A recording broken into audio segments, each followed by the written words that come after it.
Alors, au commencement de ce culte, à nous tous, la grâce de Dieu, son amour, nous est offert. C'est la présence de l'Esprit de Dieu qui nous rassemble, qui nous pousse à venir. C'était peut-être pas prévu que tu viennes, ou alors c'est prévu de longue date. Voilà, les circonstances font que nous sommes là, ensemble, unis. Nous formons la famille de Dieu dans ce lieu, une communauté vivante. Alors à nous tous, cette paix et la grâce de Dieu nous est offerte dans la foi. Ne crains pas, nous dit le Seigneur dans Isaïe au chapitre 4, 43, ne crains pas, je t'ai racheté, je t'appelle par ton nom, tu es à moi. Quelqu'un pense à nous, quelqu'un prie pour nous, quelqu'un nous appelle, c'est le Seigneur.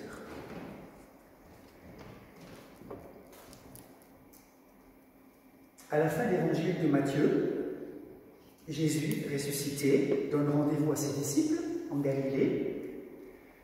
Galilée, le pays de leur enfance, le pays de leur mémoire, de leur rencontre, de leur appel. Jésus dit aux disciples, « Tout pouvoir m'a été donné dans le ciel et sur la terre.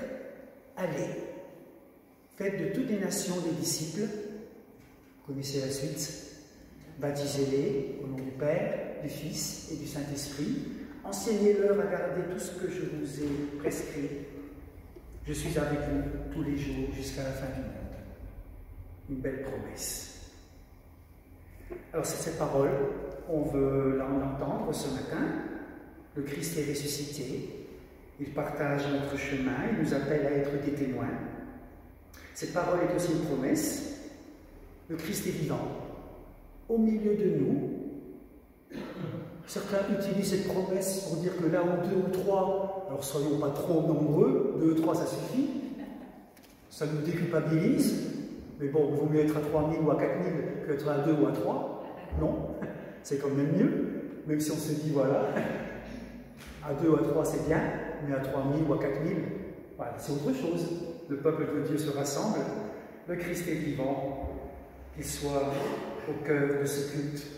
Souffle l'Esprit de Dieu au cœur de ce culte. Amen.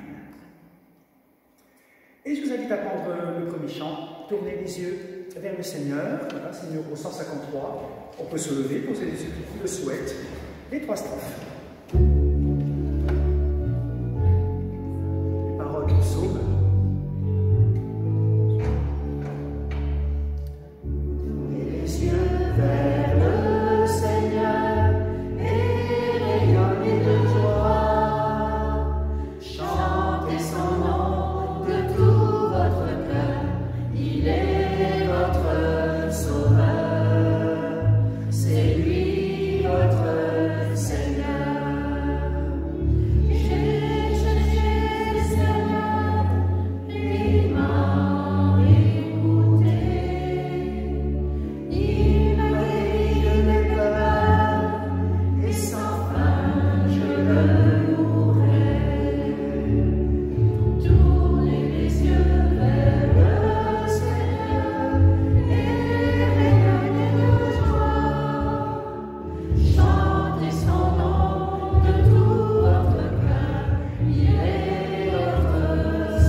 méditer quelques versets du psaume 139.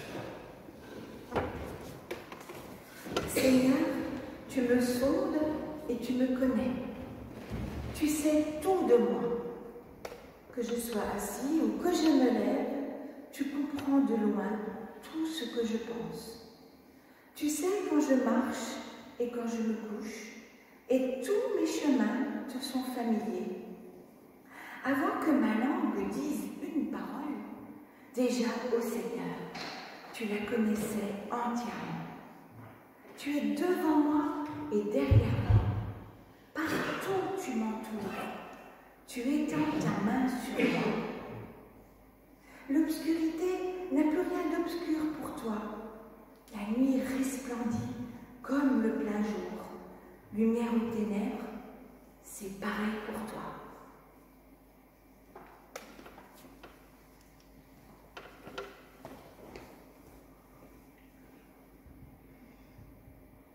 Nul n'est comme toi dans le livret numéro 96. Voilà, on peut louer le Seigneur debout ou assis, comme vous voulez. Nul n'est comme toi, Dieu puissant et éternel. Tu nous as consolés, tu nous as relevés, ton amour est si fort pour restaurer, sauver. Tu es merveilleux dans tout ce que tu fais. Tu es merveilleux dans tout ce que tu fais. Nul n'est comme toi, un père et un ami, si tendre et si patient, tu corriges et conduis, toujours à nos côtés, toujours pour nous aider. Tu es merveilleux dans tout ce que tu fais.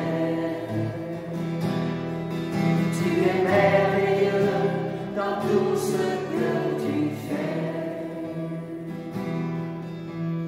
Nul n'est comme toi, Dieu d'amour et de paix, justice et vérité, en toi tout est parfait. Fidèle sainteté, splendeur et majesté, tu es merveilleux dans tout ce que tu fais. Tu es merveilleux dans tout ce que tu fais. Oh, tu es merveilleux dans tout ce que tu fais.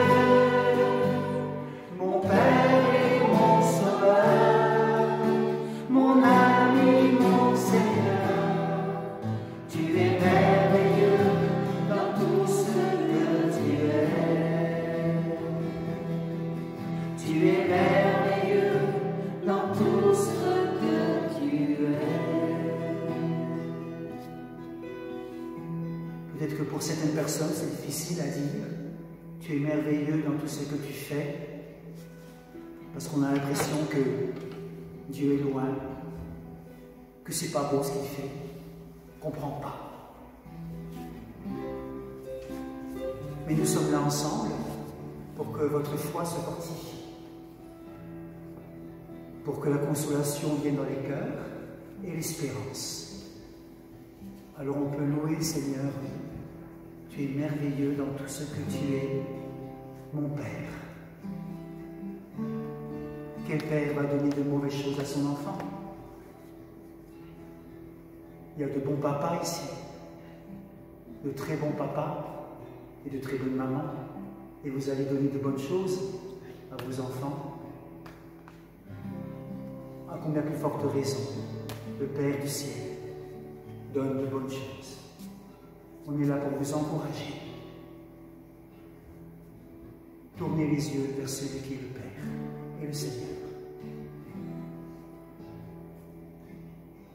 Alors Seigneur, on te bénit pour tout ce que tu es. Viens par ton esprit ouvrir nos cœurs pour qu'on puisse te reconnaître encore ce matin comme notre Père. Un Père parfait, qui est toujours là. Nous, un jour, en tant que papa, on disparaît. Mais toi, tu es toujours là. Tu es notre papa céleste. On peut compter sur toi. Tu es si patient envers nous. On te loue pour ta patience, pour ta tendresse, toi qui nous conduis.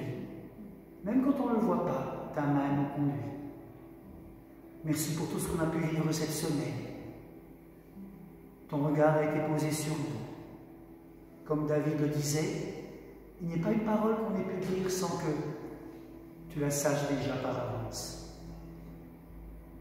Même si on ne comprend pas tout, on est là et on te bénit, on te loue.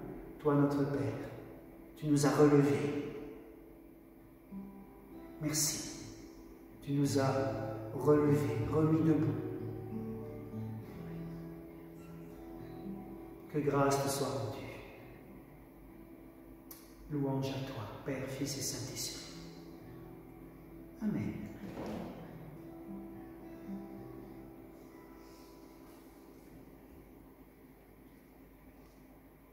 Et on continue avec le prochain chant dans le livret Yahweh, le Seigneur est mon berger, dans vos livrets numéro 119.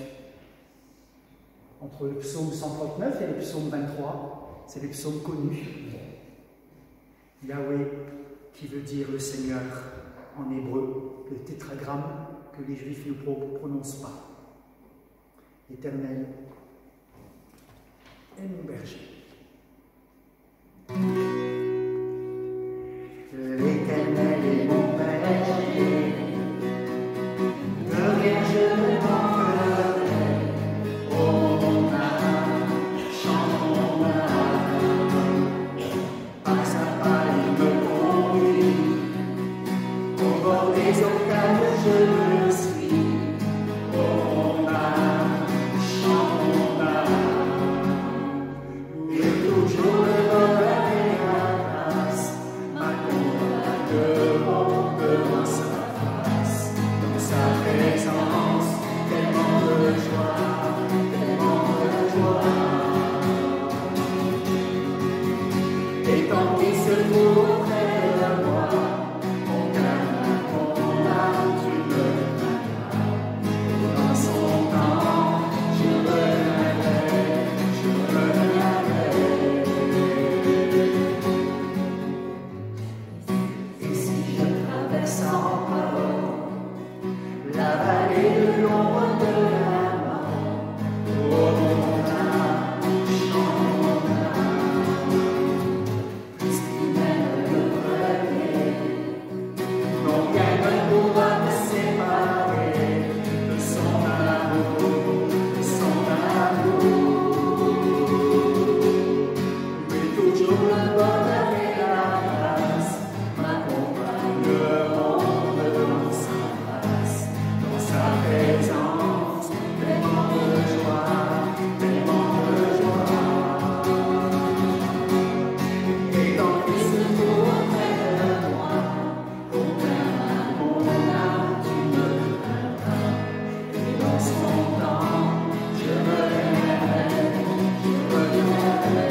connaître au fur et à mesure de mieux en mieux.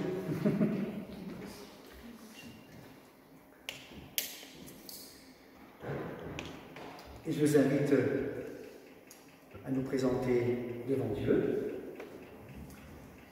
avec tout ce que nous sommes, de pouvoir lui demander pardon.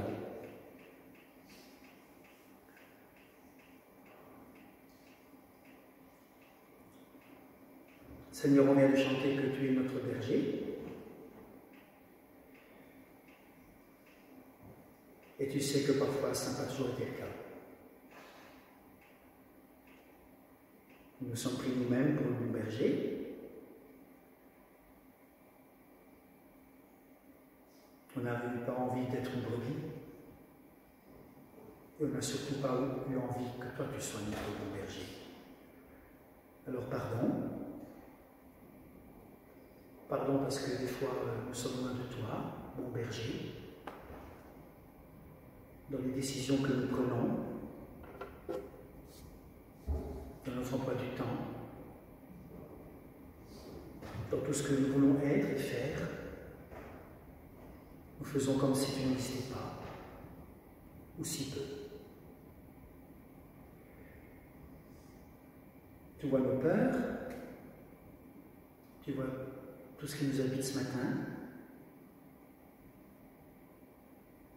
Nous voulons souvent agir par nous-mêmes pour nous rassurer, pour nous assurer que tout va bien se passer. Et pourtant, combien tu as des projets de paix et de bonheur pour nos vies. Alors nous voulons te remettre nos peurs pour ce qui va arriver, pour demain, pour ce mois d'août, pour cette rentrée. Peur pour nous, peur pour nos parents, peur pour nos enfants, nos petits-enfants. Nous voulons te déposer tout cela et nous remettre entre tes mains. Apprends-nous à t'aimer. C'est le cri de notre cœur. Apprends-nous à t'aimer, bon berger. Nous ouvrons nos cœurs et nous voulons laisser ton amour venir en nous. Apprends-nous à t'aimer, même dans la vallée de l'ombre de la mort. Nous voulons apprendre à t'aimer. Nous tous, toute la communauté dans ce lieu, communauté vivante. Tu nous as rassemblés et tu rassembles ton Église depuis des siècles. Alors apprends-nous, Père, à avoir confiance en toi, tout simplement. Alors pardon de t'aimer si mal et pardon pour nos peurs.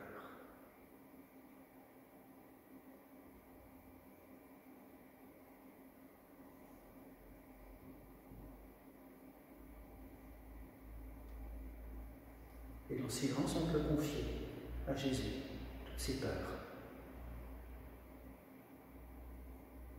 et tout ce qui peut nous préoccuper ce matin.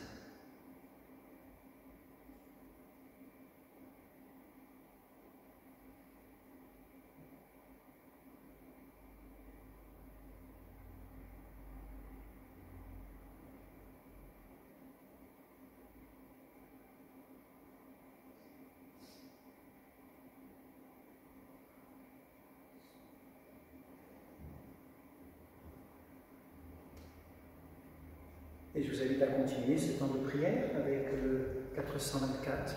Entre tes mains, j'abandonne les 3 strophes. On peut rester assis pour le chanter comme une prière. Si vous connaissez, vous chantez. Sinon, vous laissez porter par la musique, par la prière des uns et des autres. Oui.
Cette semaine, je lisais une belle petite histoire pour nous montrer combien Dieu s'occupe de nous et nous connaît, comme on l'a lu, psaume 139.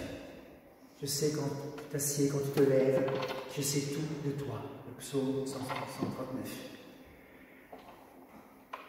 Un archéologue découvre une vieille pièce de monnaie.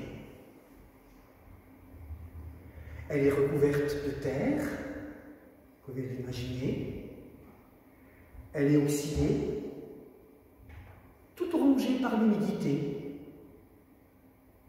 Une vieille pièce, abîmée par le temps. Elle n'a ni relief, ni figure présentable. Cet archéologue, doucement, avec infinie de précautions, va prendre une brosse, un pinceau, et il va doucement la nettoyer. Il va la polir, il va réparer l'usure du temps, et doucement, miracle, apparaît sur la pièce de monnaie l'effigie du roi au nom de qui elle avait été frappée. Il en est de même pour nos vies. On peut parfois se sentir fatigué, abîmé, défiguré comme une pièce, mais on connaît le grand archéologue, le grand archéologue, le Christ, qui vient, et puis avec son pardon, nous nettoie, nous purifie. C'est comme un révélateur, il fait briller en nous l'image de Dieu qui avait été cachée par le péché. Oui, la miséricorde de Jésus restaure ce qui est en nous brisé. Sa grâce renouvelle ce qui en nous est abîmé. Et son pardon guérit tout ce qui est souillé en nous. Je trouve que c'est une belle histoire pour nous rappeler de ce pardon, de la grâce. Celui qui croit au Fils unique de Dieu, le Christ, n'est pas jugé. Celui qui croit au Christ sera sauvé. Celui qui croit au Fils, le Christ, a la vie éternelle. Il n'y a pas en jugement, il passe de la mort à la vie. Reçois le pardon de Dieu sur ta vie. Pour aujourd'hui, reçois ce pardon. Il te met debout, il t'aime, il t'appelle, il te choisit. Yazel. Amen.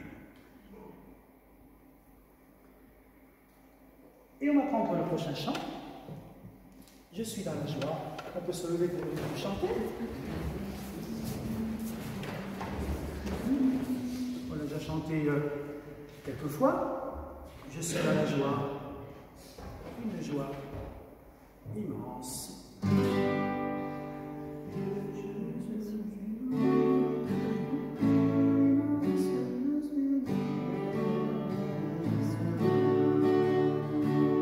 Je suis dans la joie, une joie immense. Je suis dans l'allégresse, car mon Dieu m'a libéré. Je suis dans la joie, une joie immense. Je suis dans l'allégresse, car mon Dieu m'a libéré. Je chanterai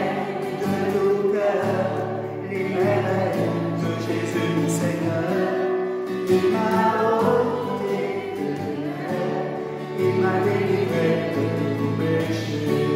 Je chanterai de tout cœur les merveilles de Jésus le Seigneur. Il m'a ôté de lumière, il m'a délivré de tout péché. Je suis dans la joie, une joie.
Alors nous allons écouter 3 textes bibliques qui nous sont proposés ce matin. On peut remercier le Seigneur de pouvoir lire cette parole, la Bible, parole de vie, parole vivante, en toute liberté. Voilà, on n'a pas peur que la police vienne et nous mette en prison parce qu'on ouvre la Bible. C'est ce qui se passe dans certains pays. On peut se promener avec une Bible, avec un évangile, il n'y a pas de problème. Alors que dans d'autres pays, on ne peut pas. Vous le savez. C'est bien de se rendre compte et d'être reconnaissant. Voilà, on peut se réunir ici en toute simplicité et liberté. Ailleurs, on ne peut pas toujours. Alors Seigneur, parle-nous au travers de ta parole. Qu'on puisse y trouver les forces nécessaires pour ce matin et pour toute cette semaine. Ouvre nos cœurs à ta parole. Amen.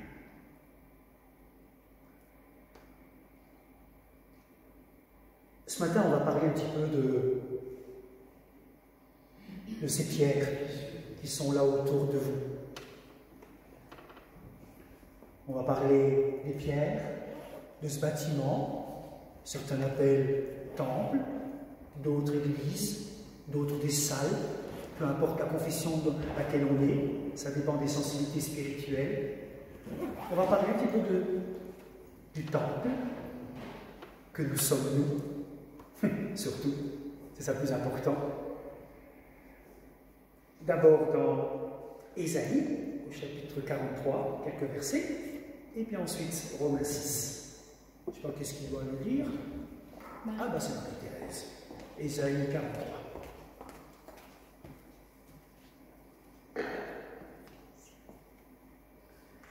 Donc Ésaïe 43, les 5 premiers versets.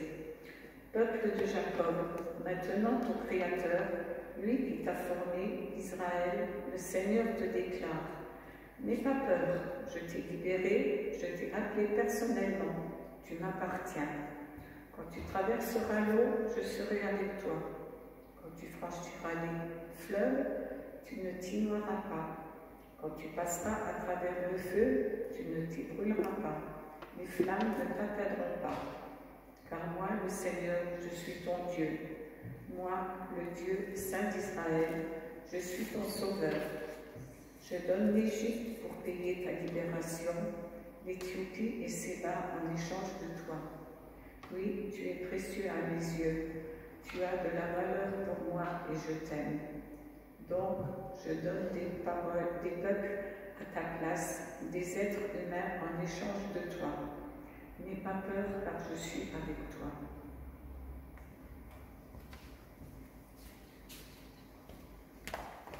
Et la seconde lecture dans Romains 6.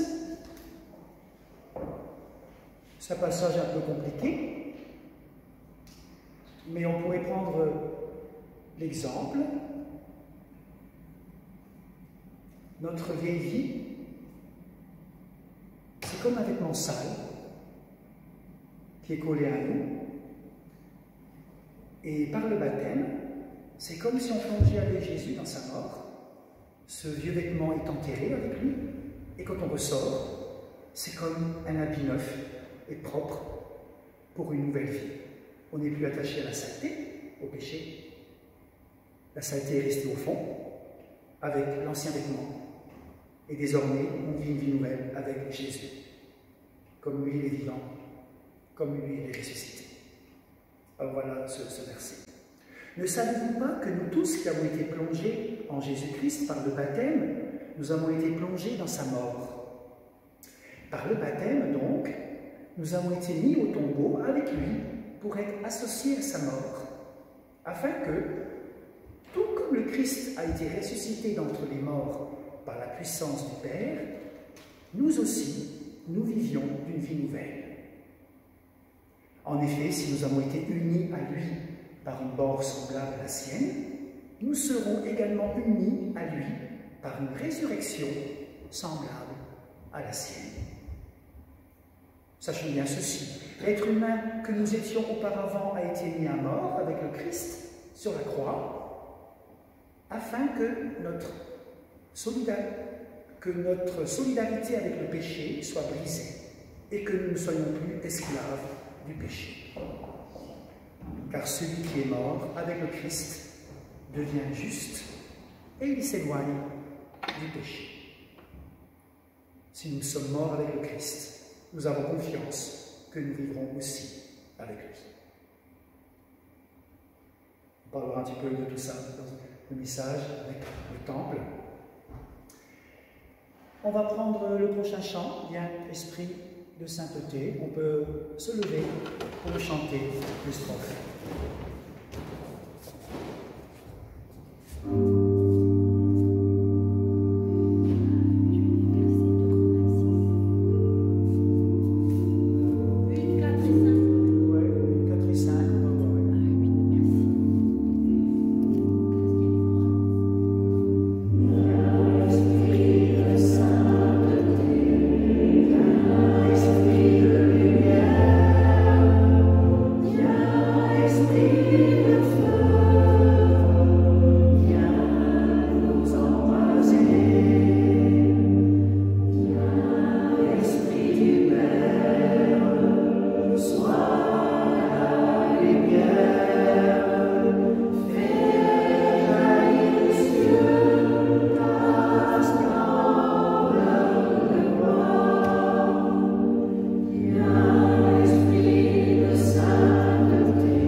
Maintenant, ce texte qui nous parle d'être le temple, d'être communauté vivante dans 1 Pierre.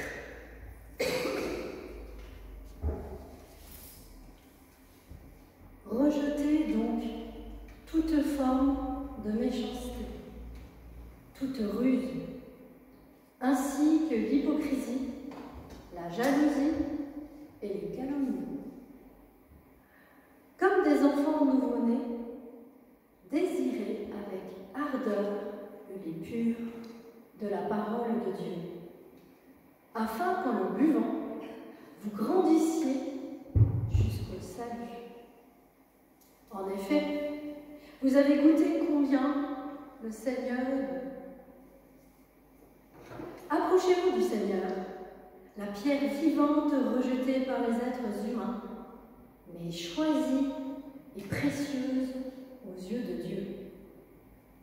Laissez-vous bâtir, vous aussi, comme des pierres vivantes, pour construire un temple spirituel.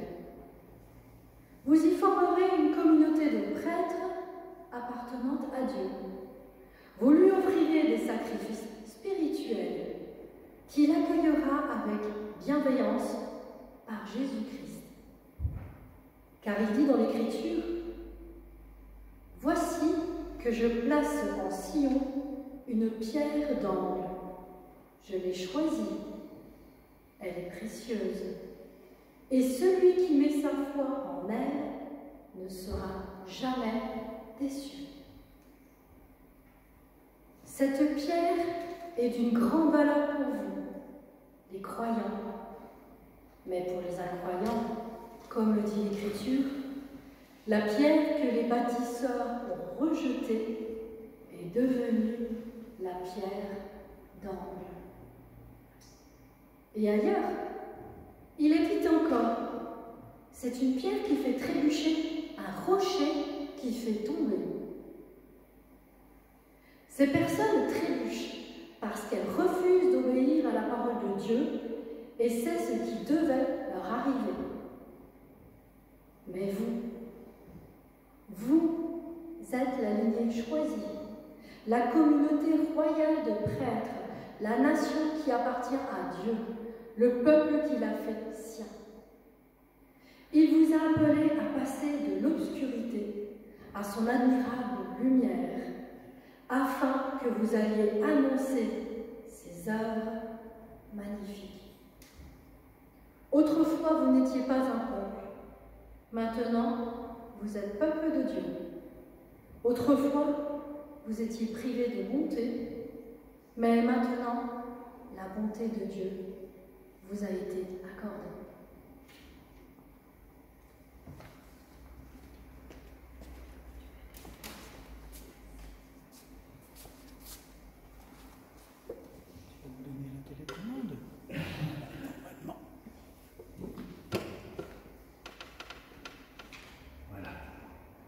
Pierre 2. Une petite histoire qui nous fait sourire mais qui nous interpelle. Un enfant rentre du culte un dimanche matin, l'air un peu perplexe.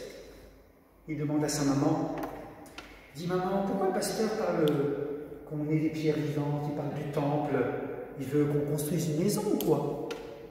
Et la mère sourit et répond « Oh non, il veut juste te rappeler que tu fais partie d'un édifice spécial. » Et l'enfant, un peu soulagé, conclut « Et j'ai eu peur parce que j'ai cru qu'il fallait monter sur l'échafaudage. » Alors cette petite histoire avec de l'humour qui nous met en piste, Pierre nous parle de pierres vivantes. Il parle d'une maison spirituelle. Il ne parle pas d'un bâtiment en béton, comme ici. Il parle d'une église vivante. Des personnes reliées les unes aux autres, ces pierres qui sont façonnées, comme il faut un peu de béton entre les pierres, façonnées avec le lien de l'amour de Dieu et de la puissance du Saint-Esprit. Une communauté vivante avec Jésus-Christ comme pierre angulaire, comme pierre spéciale. Pierre dit de l'Église 3 choses. Pierre dit 3 choses dans ce texte, dans 1 Pierre 2. Il dit, vous êtes une race élue, ou bien un peuple choisi. Il dit aussi, vous êtes un sacerdoce royal et un peuple acquis. Qu'est-ce que ça veut dire tout ça? Bon, on va l'expliquer. On est là pour ça. Voilà. 3 affirmations puissantes, parce qu'elles définissent notre identité chrétienne et notre vocation. Elles nous rappellent que l'Église n'est pas un club, ce n'est pas une association avec des bénévoles. Il n'y a pas de bénévoles dans l'Église, il y a des disciples. Quelqu'un m'a dit, oh, mais je suis bénévole dans l'Église. Non, on n'est pas, ça c'est pour les associations. L'Église n'est pas une association, il n'y a pas de bénévolat. Bénévolat, c'est-à-dire comme on veut. Bénévoler. Bénévolat, c'est faire du bien, je fais comme je veux. Maintenant, dans l'Église, on ne fait pas comme on veut. On est des disciples. Jésus a dit, vous êtes des disciples. Discipline. Oh, ça n'aime pas ça. Hein? Obéissance. Et pourtant, voilà. Oui, on n'est pas un club social. Voilà, on n'est pas un musée avec des traditions, mais on est une communauté vivante. Une communion, ensemble, envoyée pour bénir et transformer le monde. C'est pour ça que l'Église existe 2000 ans plus tard encore. Alors, le premier point, une race élue, un peuple choisi. Ce choix est ancien et il est gratuit. Pierre dit, vous au contraire, vous êtes une race élue, un sacerdoce royal, une nation sainte, un peuple acquis. Cette expression de race élue, du peuple choisi, fait écho à l'Ancien Testament, dans Exode 19. Dieu disait à Israël, « Vous serez pour moi un royaume de prêtres, une nation sainte. » Et dit aussi dans Deutéronome 7, « Tu es un peuple saint pour l'Éternel ton Dieu. L'Éternel ton Dieu t'a choisi pour que tu sois un peuple qui lui appartienne entre tous les peuples qui sont sur la surface de la terre. » Je pense qu'en septembre, je vais parler un petit peu du peuple juif. Il y a eu des éléments qui se sont passés cette semaine, des décisions qui ont été prises à l'Élysée. Et en septembre, quand nous la rentrée, on verra, je parlerai un petit peu du peuple juif, parce que c'est important. Entre l'antisémitisme et autres. C'est important. Pierre reprend cette identité d'Israël et l'applique à l'Église. Ça signifie que l'Église est maintenant aussi le peuple de Dieu. Israël, le peuple de Dieu. L'Église l'est aussi, non pas sur des critères ethniques, mais sur la base de la foi en Jésus-Christ. Si vous êtes unis à Christ, vous êtes les descendants d'Abraham, dira Paul, héritiers selon la promesse, dans Galates 3.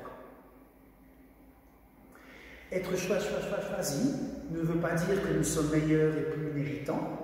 Ça signifie simplement que Dieu a pris l'initiative.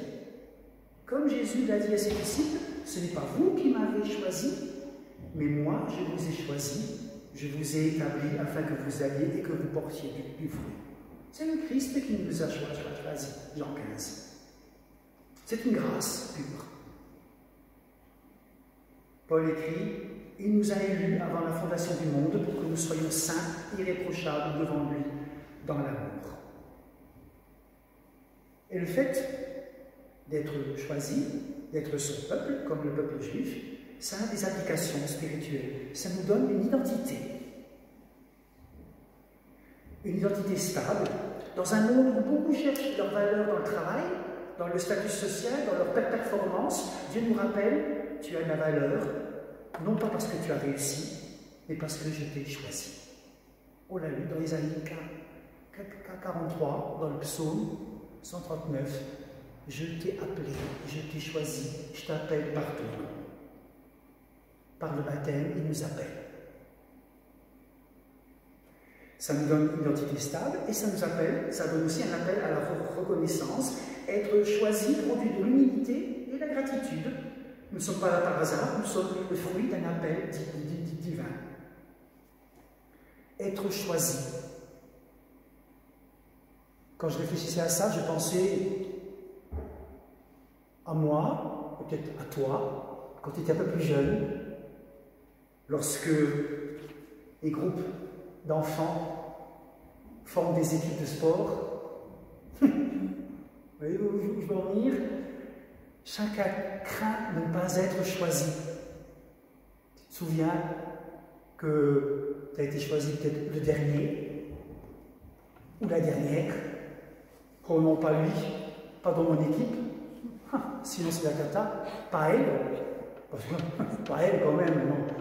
Oh, voilà. C'est ça, chacun craint de ne pas être choisi ou être choisi en dernier. Beaucoup d'adultes portent encore en eux des blessures d'exclusion. Suis-je vraiment important aux yeux de quelqu'un?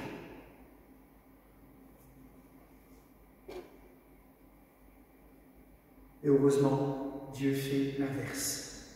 Il te choisit en premier. Il t'appelle. Pas parce que nous sommes les plus forts ou les plus parfaits, mais parce qu'il nous aime. Heureusement. Voilà, premier point, un peuple choisi. Une identité fondée sur l'amour et la grâce de Dieu. Nous formons une communauté vivante, appelée. Après, Paul dira un sacerdoce royal. Qu'est-ce que ça veut dire, ça? Un sacerdoce royal. Dans l'Ancien Testament, le sacerdoce était réservé à une tribu particulière. Vous savez, laquelle? Lévi. Voilà, exactement, celle de Lévi. Les prêtres avaient un rôle d'intermédiaire qu'est-ce qu'il faisait? Il présentait les offrandes, les sacrifices. Vous imaginez? Il devait nettoyer les bêtes, les tuer, les nettoyer, et puis les mettre sur un grand barbecue, si on peut dire comme ça. Ça devait sentir mauvais.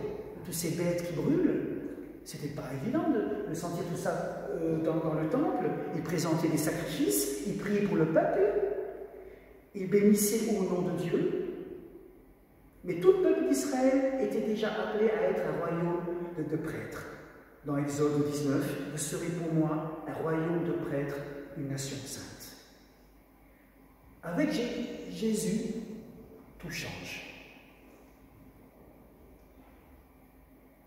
Nous sommes appelés au service, chacun.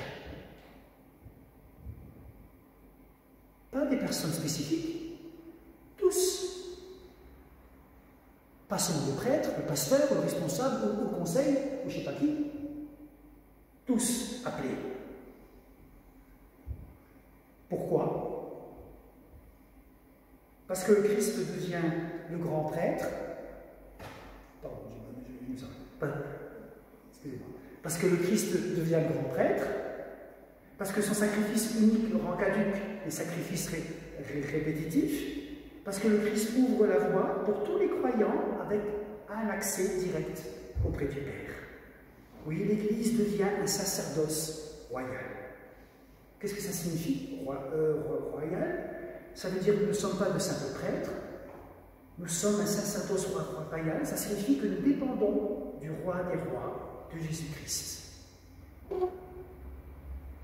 Paul dira, il nous a délivrés du pouvoir des ténèbres et nous a transportés dans le royaume du Fils bien-aimé.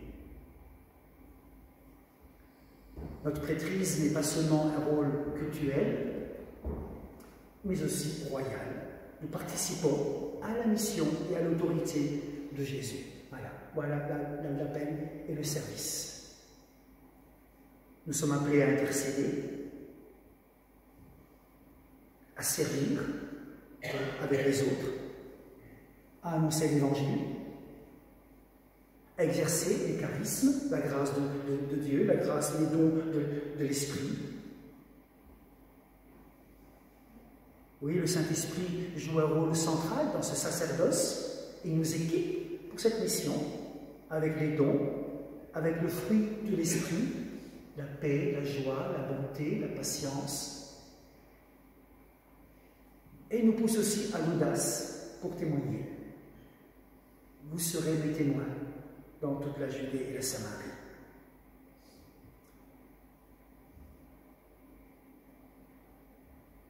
Être un sacerdoce royal signifie vivre sous l'onction du Saint-Esprit, attentif à ses impulsions et disponible pour sa direction.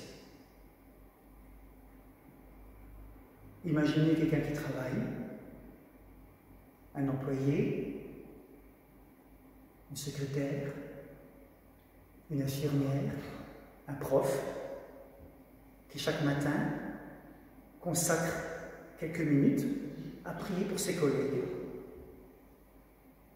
pour la paix dans son lycée, pour la paix dans son travail, dans son entreprise, et puis un jour, ose offrir une écoute sincère à un collègue en détresse. Voilà comment on peut vivre notre sacerdoce royal. Non pas dans un temple, mais dans son quotidien, autour de nous.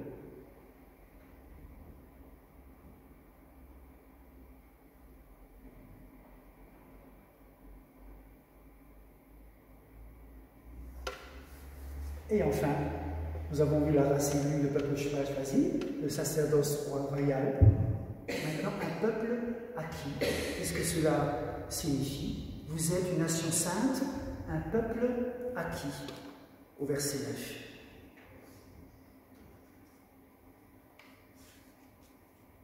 Vous êtes une nation sainte. Qu'est-ce que ça veut dire que le mot saint? Mis à part, être saint ne signifie pas être parfait ou austère. Saint en grec, c'est agios, qui signifie mis à part. Nous appartenons à Dieu, nous sommes appelés à refléter la lumière du Christ. Vous êtes la lumière du monde, vous êtes le sel de la terre. Oui. Une nation sainte, vous êtes mis à part. Et nous tous, dans la communauté, nous sommes appelés. Nous sommes mis à part. L'Église n'est pas une addition d'individus, mais un corps. Chacun a sa place, chacun apporte ses dons, chacun contribue à l'unité et à la croissance. Nous sommes appelés à vivre dans cette sainteté avec l'Esprit Saint en nous. Je lisais ce petit témoignage.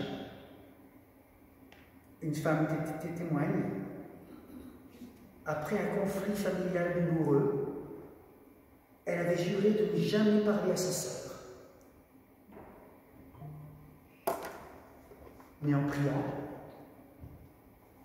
en laissant l'esprit agir, un jour, elle a pu lui dire « Je te pardonne ». C'était pas facile, mais c'était un acte de sainteté. Être mis à part pour Dieu signifie parfois aller à contre-courant de notre orgueil, de nos rancunes. Voilà comment nous pouvons vivre au-delà de ce temple.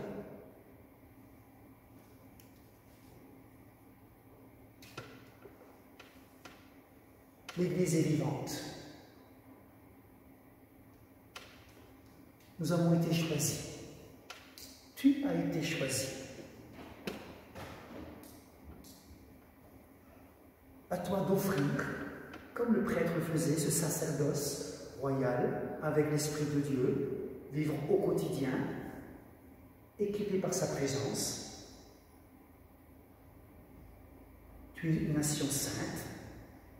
Nous vivons une vie mise à part en reflétant la lumière du Christ.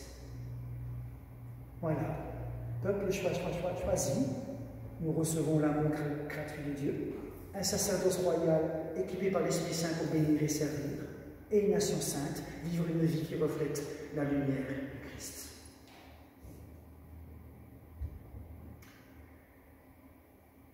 Comment ça nous parle cela ce matin? Au-delà de ce bâtiment, ce monde a besoin de notre présence. Il y a 120 ans, 130 ans, ce temple n'existait pas. Pourtant, les chrétiens étaient là. Peut-être qu'un jour, ce temple va disparaître ou pas. Je ne sais pas. Voilà, ce n'est pas la question. La foi, elle, a continué à grandir, à faire connaître, avec ou sans temple. Heureusement, ça ne dépend pas du bâtiment. Ose, reçois l'amour de Dieu pour le transmettre, laisse-toi équiper par l'Esprit de Dieu pour bénir et servir, et mène une vie qui reflète l'amour et la lumière du Christ. Je vous invite à la prière.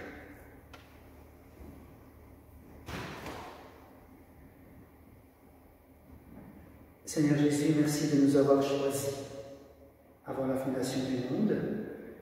Merci de nous avoir appelés, ton peuple, tes prêtres, ta nation sainte. Et aujourd'hui, nous nous présentons à toi tel que nous sommes. Viens renouveler notre identité en toi. Fille, fils de Dieu, remplis-nous de ton esprit. Donne-nous le courage d'aimer. Donne-nous la sagesse pour servir. Et donne-nous la joie de témoigner. Ouvre nos yeux sur notre vocation. Envoie-nous vers les blessés. Envoie-nous vers les oubliés, vers les perdus. Et fais de ton Église un signe vivant de ton royaume. Nous t'appartenons, Jésus. À toi soit la gloire, dès maintenant et pour toujours. Amen.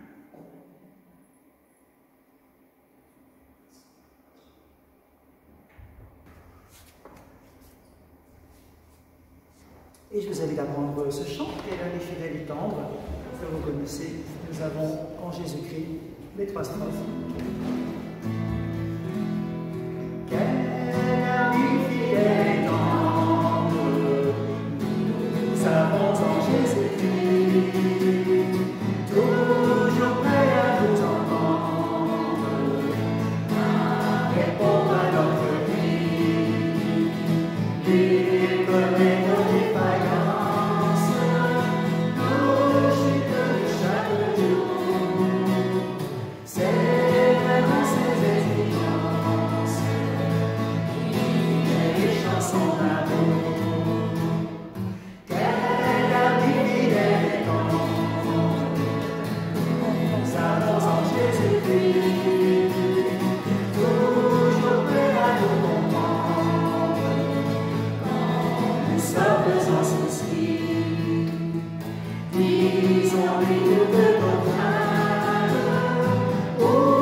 Vous allez prendre place.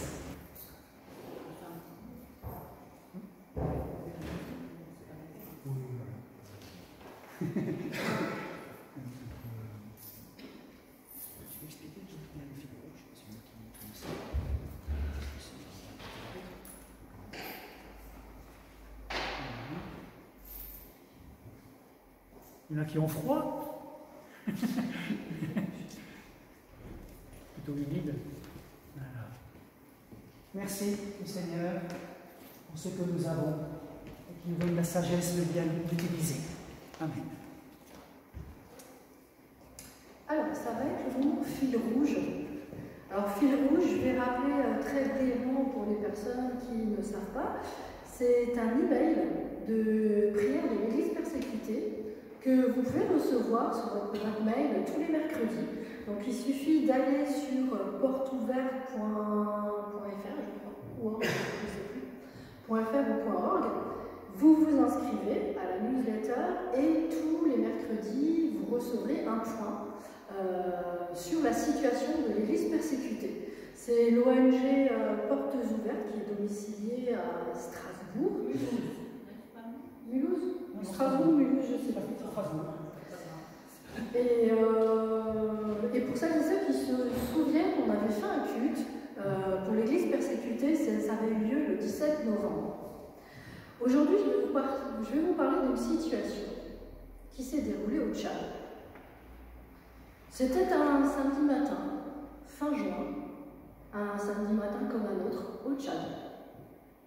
8 jeunes, 7 hommes et une femme, appartenant à différentes églises, se retrouvent pour aller partager leur foi dans différents quartiers de N'Djamena. Il faut savoir que la constitution du pays proclame la liberté de religion. Donc ces 8 jeunes, ils vont en toute confiance. Ils n'ont pas peur, ils y vont ouvertement, ils n'ont aucune raison de penser que l'expression de leur foi entraînerait la perte de leur liberté. Donc ils vont évangéliser et puis à la fin, ils décident de se retrouver dans la cour d'une maison pour prier ensemble avant de se séparer. Chose que nous aurions pu faire ici. Et selon des témoins, un véhicule militaire s'est arrêté devant la maison et les a arrêtés, sans sommation, comme ça. Ils ont été emmenés au commissariat central. Selon diverses sources d'informations locales, les 8 jeunes ont été transportés du commissariat dans un véhicule aux vitres teintées vers une destination inconnue. Aujourd'hui, on n'a aucune nouvelle de ces jeunes. Les familles et les églises sont évidemment sous le choc. À ce jour, les parents n'ont reçu aucune nouvelle concernant le sort de leurs enfants, ni les charges retenues contre eux. Ils ont été arrêtés comme ça, sans aucune sommation, sans aucune charge, après leur prière.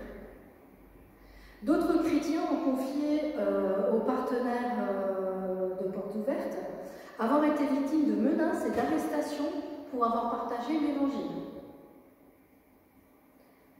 Alors que le Tchad est entré pour la première fois dans l'index mondial de persécution des chrétiens, cette année, intercédons ensemble pour que le partage de la foi puisse y rester un sujet de bonne nouvelle, plutôt que d'hostilité. Alors ensemble, je vais vous demander de porter dans vos prières la libération de ces jeunes.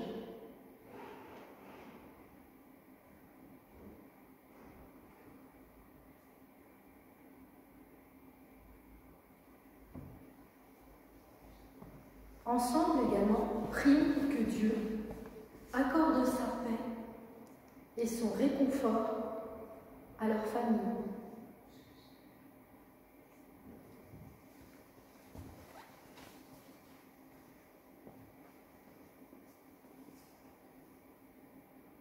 Et enfin, ensemble, prions pour que l'Église au Tchad ne soit pas intimidée par ces événements, mais qu'elle continue d'agir avec conviction et avec obéissance à Dieu.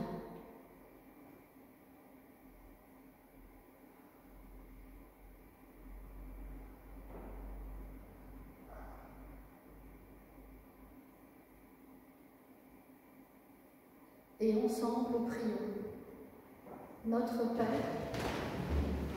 qui es aux cieux, que ton nom soit sanctifié, que ton règne vienne, que ta volonté soit faite sur la terre comme au ciel. Donne-nous aujourd'hui notre pain de ce jour. Pardonne-nous nos offenses, comme nous pardonnons aussi à ceux qui nous ont offensés. Et ne nous laisse pas entrer en tentation, mais délivre-nous du mal, car c'est à toi qu'appartiennent le règne, la puissance et la gloire, pour les siècles des siècles. Amen.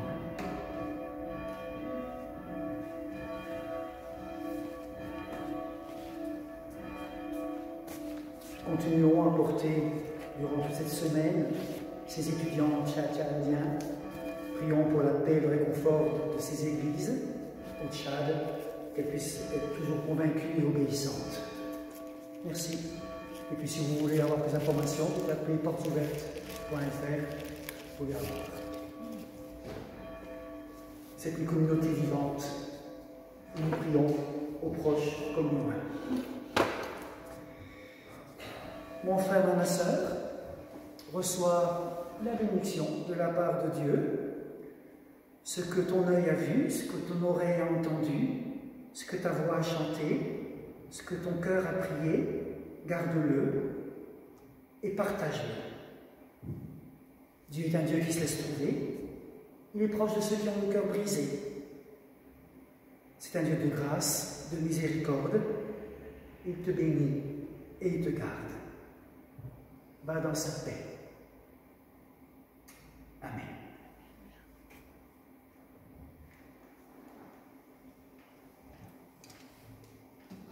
Et nous pouvons prendre le dernier chant. Bénis Seigneur cette journée. Bénis ce jour où nous te bénis Seigneur cette journée. Bénis ce jour où nous venons. Enseigne-nous à partager. Donne-nous la joie d'aimer. Bénis Seigneur cette journée. Bénis ce jour où nous venons. Enseigne-nous à partager, donne-nous la joie de la foi. Bénis Seigneur.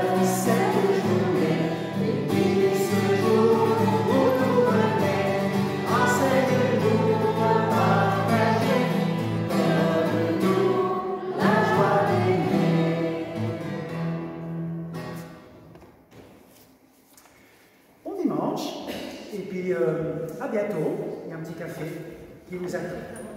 Merci.